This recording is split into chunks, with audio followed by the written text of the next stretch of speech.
Bonjour chers frères et sœurs de l'Église de Jésus, nous sommes aujourd'hui le mardi 1er juin 2021 et comme convenu nous lisons Proverbes chapitre 7. Mon fils, retiens mes paroles et imprègne-toi de mes préceptes. Obéis à mes directives et tu vivras. Garde mes enseignements comme la prunelle de tes yeux. Porte-les comme un anneau à ton doigt, grave-les sur les tablettes de ton cœur. Considère la sagesse comme ta sœur, accueille l'intelligence comme une amie, pour qu'elle te préserve de la femme d'autrui, de l'inconnu aux paroles enjôleuses.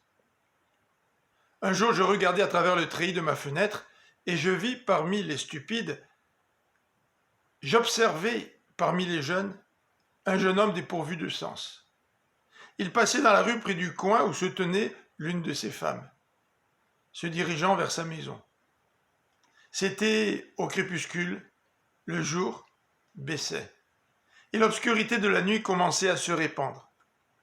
Or voici que cette femme vint à sa rencontre, habillée comme une prostituée et l'esprit plein de ruse. Elle parlait fort et sans retenue, et ses pieds ne tenaient pas en place chez elle. Tantôt dans la rue, tantôt sur les places, elle faisait le guet à tous les carrefours. Elle attrapa le jeune homme, l'embrassa et le regardant droit dans les yeux, elle lui dit « J'avais à faire un sacrifice de reconnaissance. Je viens aujourd'hui même de m'acquitter de mes vœux. Voilà pourquoi je suis sorti à ta rencontre. Je cherchais à te voir et je t'ai trouvé. J'ai garni mon lit de couverture et d'étoffes brodées en fil d'Égypte. J'ai parfumé mon lit de myrrhe, d'aloès et de cinnamome. Viens, grisons-nous d'amour jusqu'au matin. Livrons-nous aux délices de la volupté, car mon mari n'est pas à la maison. Il est parti pour un voyage au loin. Il a emporté une bourse pleine d'argent. Il ne rentrera qu'à la pleine lune.